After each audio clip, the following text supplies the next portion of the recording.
صدا گیت گاتا رہوں میں نبی کے، ہو توفیق ایسی عطا یا الہی۔ صدا گیت گاتا رہوں میں نبی کے، ہو توفیق ایسی عطا یا الہی۔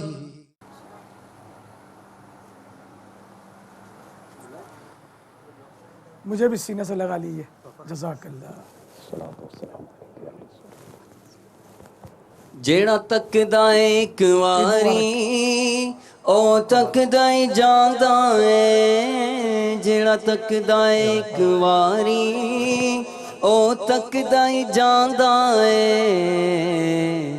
میرے سونے سونے مرشد دا دیدار بڑا سوہنا سوہنا، میرے سونے سونے مرشد دا دیدار بڑا سوہنا، گفتار بڑی سوہنی کردار بڑا سوہنا، عطار بڑا سوہنا دلدار بڑا سوہنا۔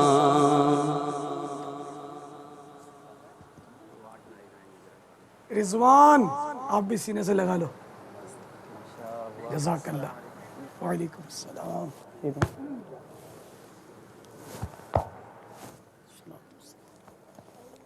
عید مبارک۔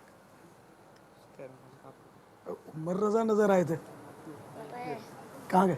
ارے امیمہ بھی آ گئی، ارے ماشاء اللہ۔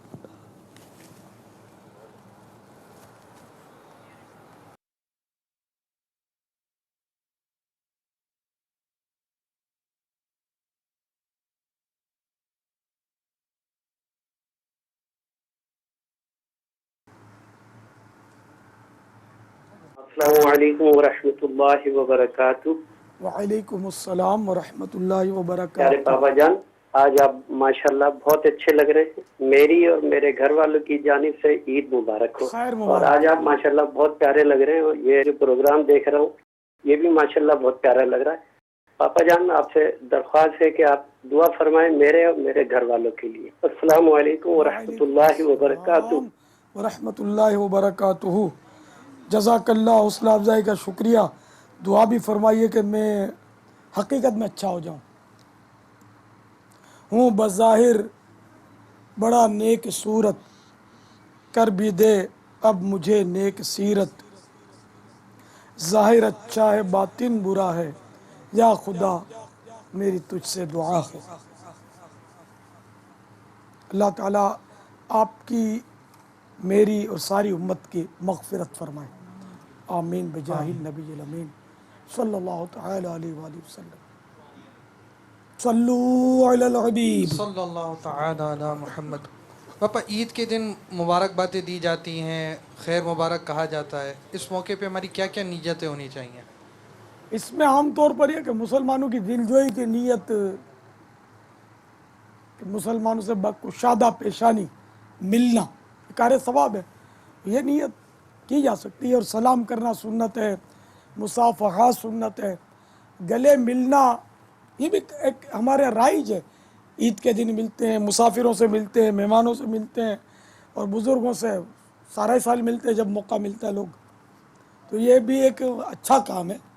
تو یوں اللہ کی رضا کے لیے کیا جائے کہ سلام کرتے وقت نیت یہ کرے کہ تیری جان مال عزت آبرو مجھ پر حرام ہے، السلام علیکم، تم پر سلامتی ہو۔ مصافحہ کرتے وقت یہ نیت ہو کہ یہ آقا کی سنت ادا کر رہا ہوں، تو پھر وہ سنت کے مطابق دو ہاتھ سے ایک ہاتھ یوں ملاتے نا، یہ سنت نہیں ہے، دو ہاتھ۔ اب یہ کہ بعض جگہ ایک ہاتھ ملاتے ہیں، اور بدقسمتی سے عرب دنیا میں اس سنت کا اس طرح مطلب ہے کہ حساب کتاب تبدیل ہوا ہے کہ یہ ان گناہ گار آنکھوں نے بارہا دیکھا ہے کہ یہ ان میں بعض عرب حضرات ہاتھ کس طرح ملاتے ہیں،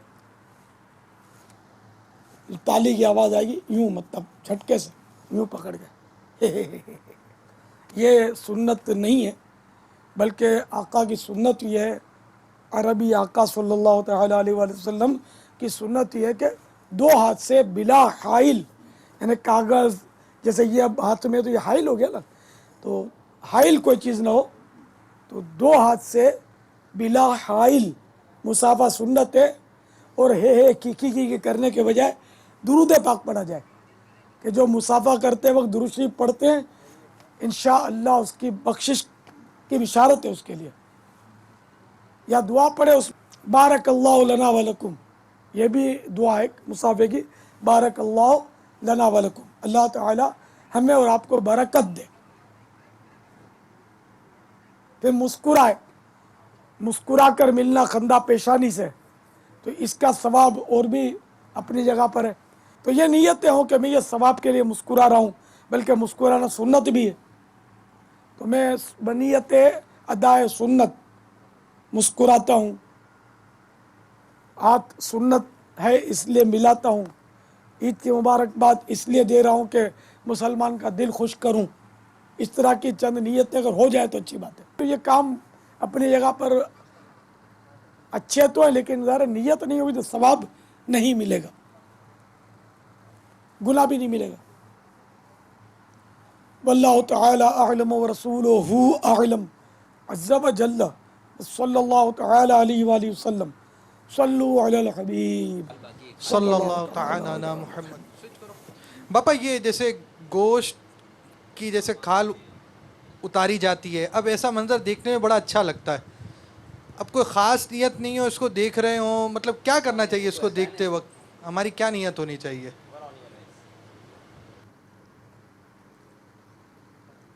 اصل یہ نا کہ مسلمان کی کوئی نظر جو ہے نا عبرت سے خالی نہ ہو، کچھ نہ کچھ اس میں عبرت ہو، تعجب، یہ ہم جو دیکھتے ہیں تعجب سے دیکھتے ہیں بطور تماشا، ہمارے نفس کو یہ بھاتا ہے اس طرح کا منظر، جیسے جانور کے ذبح ہونے کا منظر، تڑپنے پھڑکنے کا جو اس کا یہ ہم مطلب بطور انجوائے تفریحاً دیکھتے ہیں، تو اس کے بجائے عبرت کی نظر ہو کہ یہ جانور جس طرح اس کی کھال اتاری جا رہی ہے،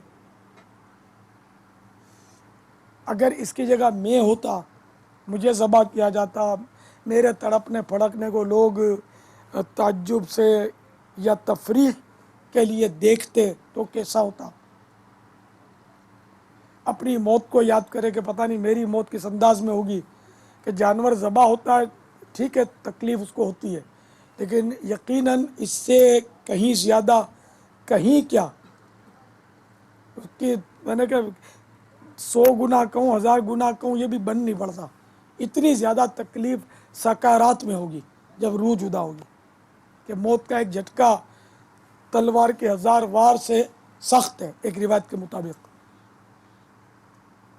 تو اس میں کتنی تکلیف، بعض اوقات کئی روز تک سکارات چلتی ہے، اس کو فرشتے باندھے رہتے ہیں، ورنہ تو یہ جنگلوں میں بھاگتا پھرے، یہ روایتوں کا خلاصہ عرض کر رہا ہوں۔ تو ہمیں ایسے موقع پر اپنی موت کو یاد کرنا چاہیے، کہ میری اگر کھال ادھیڑی جا رہی ہوتی تو، کیونکہ انسان کی تو مرنے کے بعد بھی اس کی تکلیف کی صورتیں ہیں، گو اس میں علماء کے اقوال ہیں،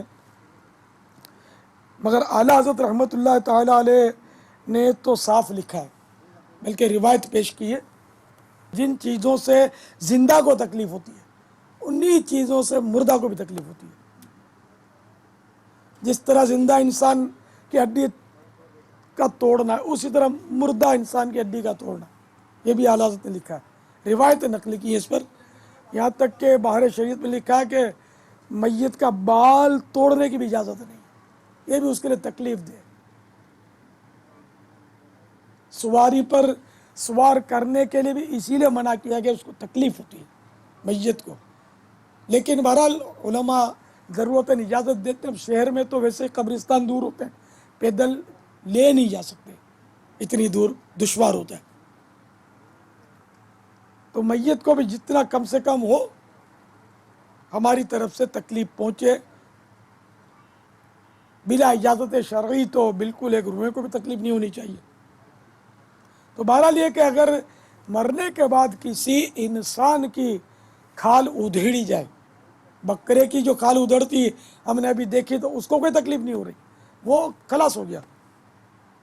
لیکن انسان کے لیے یہ صورت اعلیٰ حضرت کی جو میں نے مضامین پڑھے، اس سے ایسا لگتا ہے کہ اگر مرے ہوئے انسان کی بھی کھال ادھیڑی جائے تو اس کو تکلیف ہو.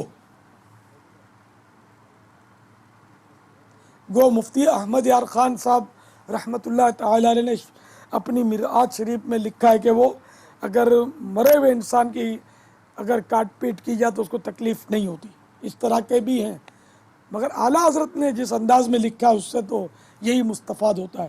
تو میں نے تو یہ وصیتیں بھی کی ہیں کہ اگر مجھے کوئی شہید بھی کر دے تو مہربانی کر کے اسپتال والوں سے بچا لینا مجھے.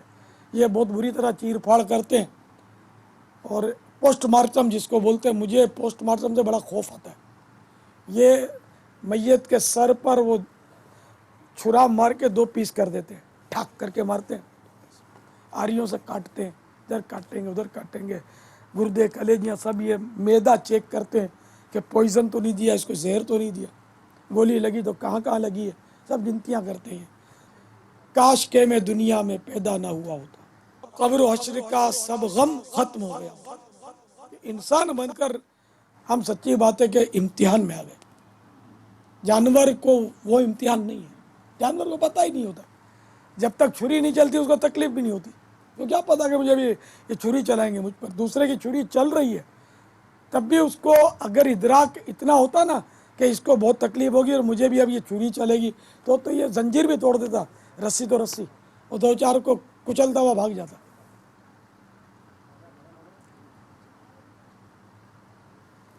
البتہ ایک جانور کے سامنے دوسرا جانور ذبح کرنا یہ ہے منع. اب اس میں حدیث شریف میں ہے ایسا، اس لیے ہم کو اس میں اپنی عقل کے گھوڑے نہیں دوڑانے چاہیے.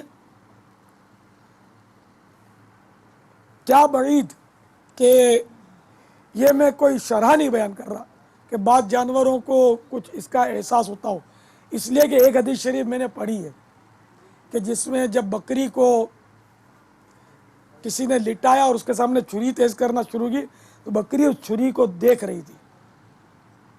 تو سرکار صلی اللہ تعالی علیہ وآلہ وسلم نے جو کچھ ارشاد فرمایا غالباً اس کا کچھ اس طرح مفہوم ہے کہ اس کو کتنی موتیں مارو گے.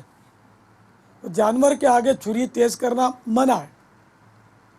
اسی طرح ایک بزرگ کا واقعہ ہے کہ انہوں نے جانور کو بکری کو لٹایا کہ چھری سے ذبح کریں، تو اتنے میں سیدنا ایوب سختیانی قدس سرہ نورانی وہاں سے گزرے، بہت بڑے محدث گزرے ہیں، اور امام مالک رضی اللہ تعالیٰ عنہ ان سے بڑی عقیدت رکھتے تھے کہ میں نے 2 مرتبہ حج میں دیکھا سیدنا ایوب سختیانی قدس سرہ نورانی کو کہ جب بھی سرکار کا نام ان کے آگے لیا جاتا یہ رونا شروع کر دیتے تھے.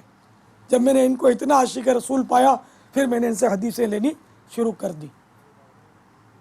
تو یہ گزرے تو یہ بہت بڑے ولی اللہ تھے، محدث تھے، بزرگ تھے.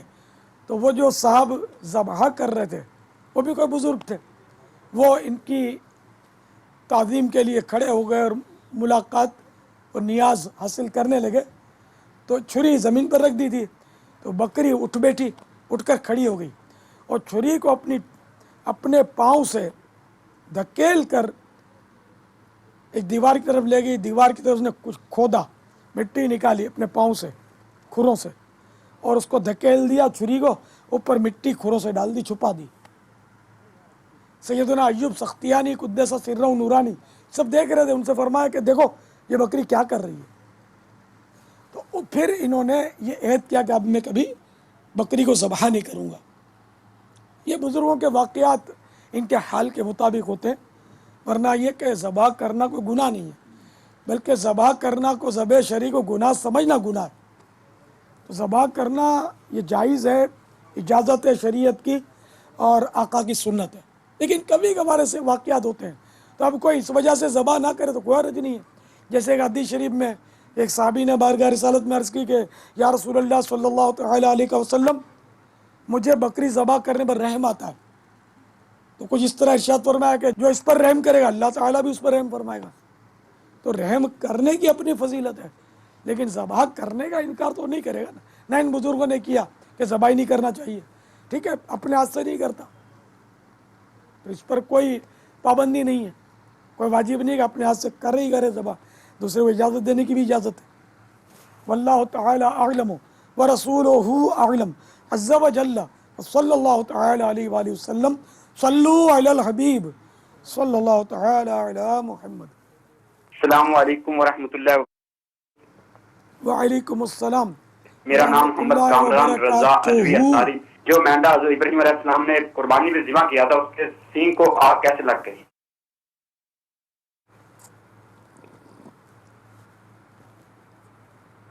مسئلہ تو یہ کہ جنت کے وہ چونکہ جنتی مینڈا تھا تو اس لیے دنیا کی آگ تو اس کو جلا نہیں سکتی، تو اس لیے گوشت بھی ان کا سیدنا ابراہیم خلیل اللہ علیہ نبینا علیہ الصلوۃ والسلام نے تناول نہیں فرمایا. غالباً وہ گوشت شدہ پرندوں وغیرہ نے کھایا تھا.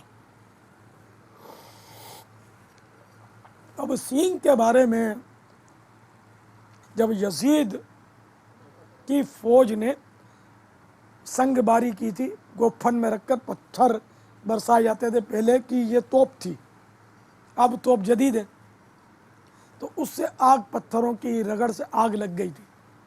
غلاف کعبہ بھی شہید ہوا تھا، اور کہا جاتا ہے کہ وہ سینگ بھی اس میں کام آئے تھے.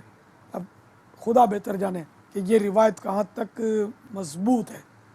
واللہ تعالی اعلم ورسولہ اعلم عز وجل وصلی اللہ تعالی علیہ وآلہ وسلم. صلو علی الحبیب صلی اللہ تعالی علی محمد. السلام علیکم. وعلیکم السلام ورحمۃ بابا اللہ جان، وبرکاتہ. یہ جو قربانی وغیرہ جو کرتے ہیں قبلہ رخ سے، اگر جو ہٹ کے قربانی کرتے تو اس سے کیا مطلب قربانی میں کوئی فرق آئے گا کہ نہیں؟ السلام علیکم ورحمۃ اللہ وبرکاتہ. وعلیکم السلام ورحمۃ اللہ وبرکاتہ. یہ قربانی کا مسئلہ نہیں ہے، ذبح کا مسئلہ ہے. جب بھی جانور ذبح کریں تو وہ قبلہ رو ہو، ذابح یعنی جو چھری چلائے گا وہ بھی قبلہ رو ہو. تو اگر نہیں کیا تو سنت چھوٹی، مکروہ ہے یہ فعل، ناجائز یا گناہ نہیں ہے. واللہ تعالی اعلم ورسولہ اعلم عز وجل وصلی اللہ تعالی علیہ وآلہ وسلم. صلو علی الحبیب صلی اللہ تعالی علی محمد. مدینہ. پیارے باپا جان، ماشاءاللہ آج آپ نے جو لباس پہنا ہے بہت اچھا لگ رہا ہے. تو اب جو اسلامی بھائی ہیں ماشاءاللہ خواہش ہوتی ہے کہ جو انداز ہمارے امیر سنت کا ہو ہم بھی اس کو اپنائیں. تو اس لباس کے حوالے سے کیا کیا احتیاطیں ہونی چاہیے، اگر اس میں کچھ مدنی پھول عطا فرما دینا. جب عمدہ لباس پہنے نا بندہ تو اس میں اپنے دل کو سنبھالنا دشوار ہوتا ہے، خصوصاً اس کے لیے کہ جس کی سب لوگ تعریف کریں، کہ اس کو کہیں تکبر نہ آ جائے. صدر الشریعہ رحمۃ اللہ تعالی علیہ نے بڑی پیاری اور فیصلہ کن بات ارشاد فرمائی کہ عمدہ لباس پہن کر اپنے دل پر غور کرے کہ اس کی کیفیت کیا ہے. اگر وہی کیفیت ہے جو عمدہ لباس پہننے سے پہلے دل کی تھی تب تو یہ صحیح ہے، اور اگر یہ پہننے کے بعد ذرا اپنے آپ کو کچھ سمجھتا ہے نا، تکبر اس کے اندر آتا ہے، تو پھر تکبر حرام ہے. تکبر حرام ہے، دوسرے کو حقیر جاننا. تو بعض اوقات ہے کہ آدمی جو عمدہ کپڑا پہنتا ہے نا تو دوسرا اس کی نظر میں جچتا نہیں ہے، وہ حقیر محسوس ہوتا ہے. اگر ایسا ہے تو معاذ اللہ پھر اسے عمدہ کپڑے نہیں پہننے چاہیے. تو میں نے جو یہ پہنا نا، جو میرا برسوں کا ذہن تھا، میں نے دعوت اسلامی کے پہلے جب جمعے میں پہنتا تھا، لیکن یہ اس طرح کا مجھے یاد نہیں ہے گولڈن. اب مجھ غریب کو یہ کون دیتا اس وقت؟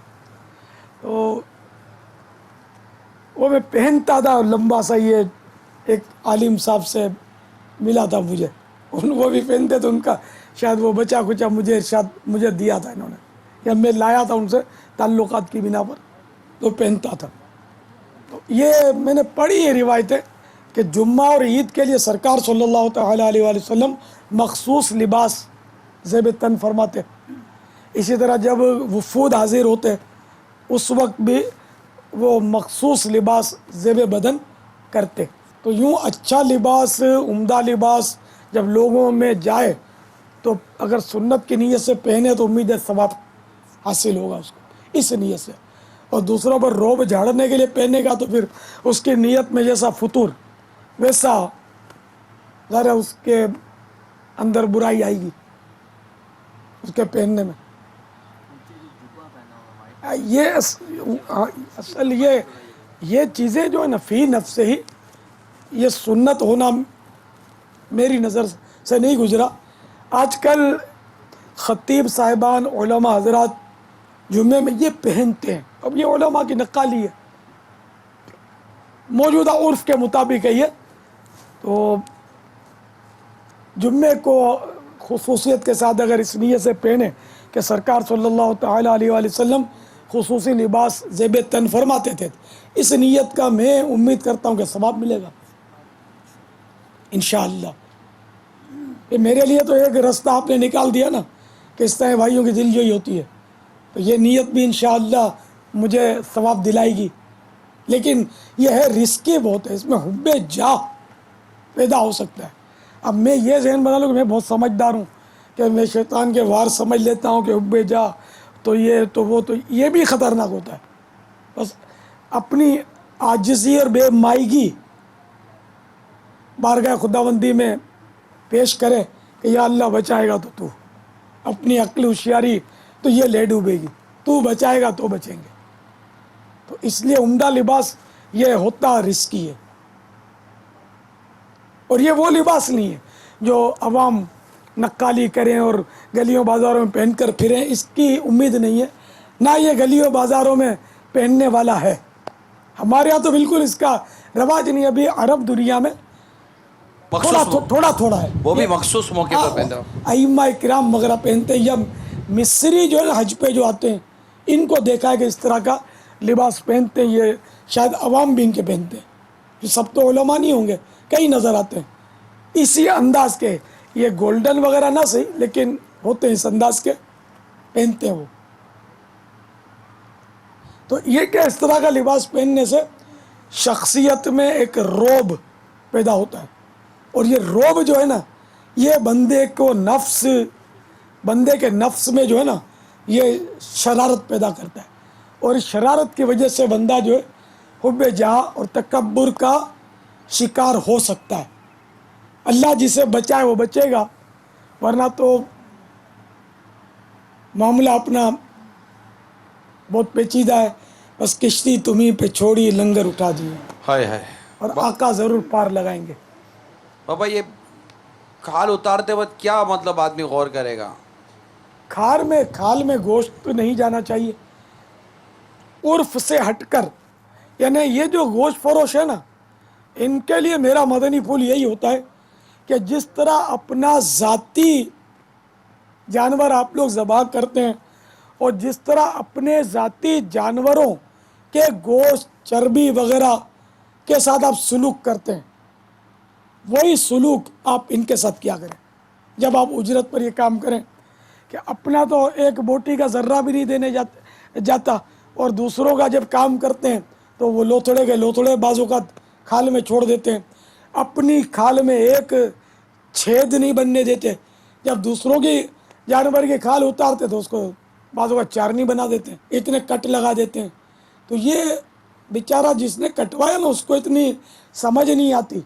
اگر سمجھ آتی ہے تو مروت میں نہیں بولتا، لیکن آخرت کا حساب باقی ہے اور وہ حساب کوئی دے نہیں سکے گا. تو یہ سب کو احتیاط کرنی چاہیے. ماشاءاللہ یہ جو میں دیکھ رہا ہوں نا یہ بہت ماہرین ہیں. اچھا. ہاں وہ بہت صاف ستھری کھال اتار رہے ہیں. دیکھیں اس میں کہیں بوٹی کا نشان ہے، تو اب یہ تھوڑا بہت تو ان کے اپنے اس میں بھی چلا جاتا ہوگا، لیکن ماشاءاللہ بہت صفائی سے اتار رہے ہیں. اور وقت کی بھی ایسا لگ رہا پرواہ نہیں کر رہے، نہیں جلدی نہیں مچا رہی ہے. نہ جلدی مچاتے ہیں نا تو پھر بہت کچھ جو کھال میں چلا جاتا ہے اور یہ کھال بھی بہت سارے کٹ کا شکار ہو جاتی ہے. پیچھے جو جانور ہے نا بابا اس کی وہ اپنے کھال تو اتر گئی ہے, اب یہ اس کے ٹکڑے کریں گے شاید, جی جی دو ٹکڑے ہو جائیں گے اور پھر یہ اس کی چاپے وغیرہ بنانے شروع کر دیں گے. تو اس میں کیا احتیاط کرنی چاہیے گوشت کے ٹکڑے کرتے وقت؟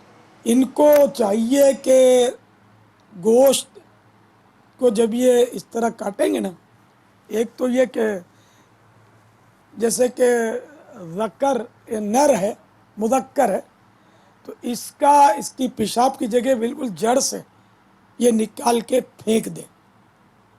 بعض اوقات اس کا ٹکڑا رہ جاتا ہے گوشت میں, تو یہ کھانا جو نا حرام ہے یہ, تو اس کو ان کو چاہیے کہ یہ جڑ سے نکال دیں, پیشاب کی تھیلی احتیاط سے نکال دیں کہ اس کا کھانا بھی حرام ہے. پیشاب کی تھیلی پھٹنے نہ دیں کہ پھٹے گی تو یہ گوشت جو ہے ناپاک, ذرا جہاں جہاں لگے گا پیشاب اس کو ناپاک کرے گا. لیکن اگر بے احتیاطی کرتے ہیں نا کچھ نہ کچھ پیشاب جو ہے نا لیک ہو جاتا ہے تھیلی میں سے. اسی طرح غدود نہیں کھائے جاتے, اس کا بھی کھانا غالباً مکروہ تحریمی لکھا ہے غدود کو بھی. تو یہ غدود بھی احتیاط سے ان کو چاہیے کہ نکال دیا کریں, جو سامنے آئے ان کی کوشش ہونی چاہیے نکال دیں. مگر یہ نہ کریں کہ اس کے ساتھ تھوڑی چربی بھی نکال دی اور پھر وہ چھچڑے کہہ کر اپنی ٹوکری میں سرکا لی. اس سیٹ کو بتائیں گے جو بھی مالک ہے چھچڑے لے لوں تو دائیں بولے گا, لیکن وہ چھچڑے نہیں ہے نا. اتنے شریف اگر یہ سارے لوگ ہو جائیں گوشت فروش تو پھر تو امت کا نقشہ بدل جائے. تو چھچڑے میں بوٹیاں ہوتی ہیں, چربیاں ہوتی ہیں, اور اس طرح مطلب بعض لوگ یہ کرتے ہیں. تو یہ ظاہر ہے کہ یہ خیانت ہے کہ وہ اگلا آپ پر اعتماد کرتا ہے اور یہ چھپا کر ناحق بعض اوقات لے لیتے ہیں. گوشت کا لوتھڑا ڈال دیا ٹوکری میں تو چربی چھپا دی چھچڑوں میں اور پھر وہ چپ چاپ لے لیا اس کو. غصب ہوگا یہ, یعنی کہ جس طرح ڈاکو لوٹتے ہیں نا یہ اس طرح کا کیس ہوا. بہت ساری چیزیں بابا گھر والوں کے استعمال میں نہیں ہوتی. اب یہ گوشت کاٹنے والے یہ ان کو سب اندازہ ہوتا ہے. جیسے ابھی آپ یہ جو جانور دیکھ رہے ہیں جسے یہ کھال ادھیر رہے ہیں, اور تو اس کے پیچھے یہ سارا مطلب کہ بہت کچھ نکال کر انہوں نے رکھا ہوا ہے. انشاءاللہ امید ہے کہ کیمرہ مین تھوڑا پیچھے کا منظر بھی آپ کو دکھائیں گے.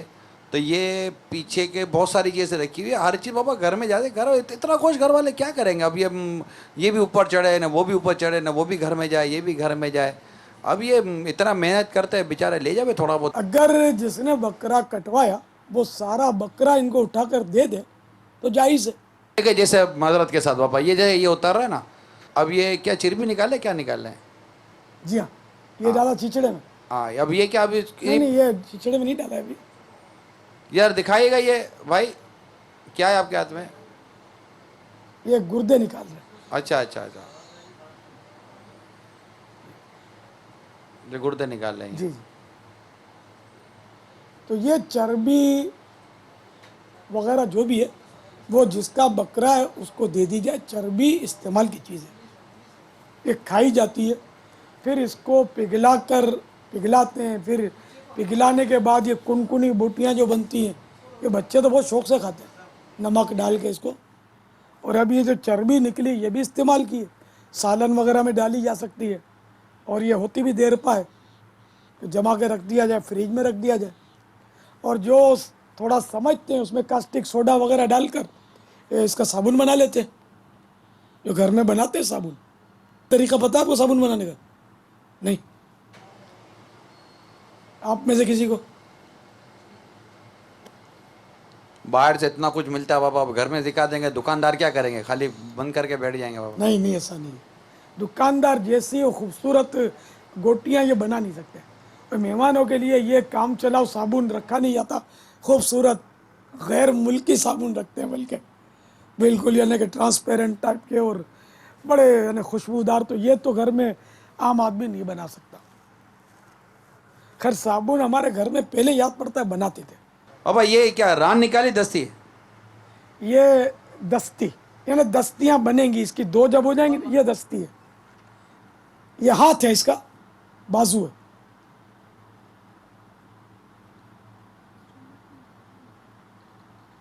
اس میں ایک بیچ میں ہتھیلی جیسی ہڈی ہوتی ہے، یہ وہ جادو والی؟ ہاں یہ بولتے ہیں اس کو پھینک دینا چاہیے اس کو، ویسے بھی اس میں کچھ کھانے ایسا ہوتا نہیں ہے. اس کو سمجھدار جو لوگ ہوتے ہیں نا، پہلے یہ دیکھا تھا کہ اس کے بیچ میں سے اس کو توڑ ڈالتے ہیں تاکہ کوئی اس کا جادو میں استعمال نہ کر سکے. جادو تو ان چیزوں پہ ہوتا ہے نا، بہت ساری چیزوں پہ. مگر اب یہ کہ اس کا نکالنے کا رواج ختم کر دیا ان لوگوں نے. اب یہ ہڈی توڑ ٹکڑے کر کے اس کو وزن میں چڑھا دیتے ہیں. تو اس لیے انہوں نے یہ جو 2 پیس کر دیے نا، پہلے یہ نہیں کرتے تھے. یہ بیچارے اس وقت بچے ہوں گے جب ہم نے جو دیکھا ہے نا، تو پوری دستی کو کھڑی کر کے اور اس کا اوپر کا حصہ ہاتھ میں پکڑ کے اس کو چیر کے اس کو ترکیب سے ہڈی کو نکال کے ہاتھ سے کھینچتے تھے اگلی بوٹی ہٹا کر. وہ یہ کیا کر رہے ہو؟ ہاں نہیں، اب یہ وہ جو ترکیب جو پہلے ہوتی تھی نا، یہ ترکیب نہیں. اب ان کو ہڈی نکالنے میں شاید تکلیف ہوگی. یہ کیا دکھا رہے ہیں آپ؟ یہ غدود، گدود. غالباً غدود نظر آ رہا ہے. غدود ہی ہے. یہ بھی کھانا، یہ بھی نہیں کھا سکتے. یہ ہڈی کا کہہ رہے ہیں بابا جو نکال رہے ہیں؟ جی ہاں، یہ ہڈی نہیں کھائی جاتی، کھائی نہیں جاتی. مطلب پکانے میں ڈال دی تو کوئی حرج نہیں ہے.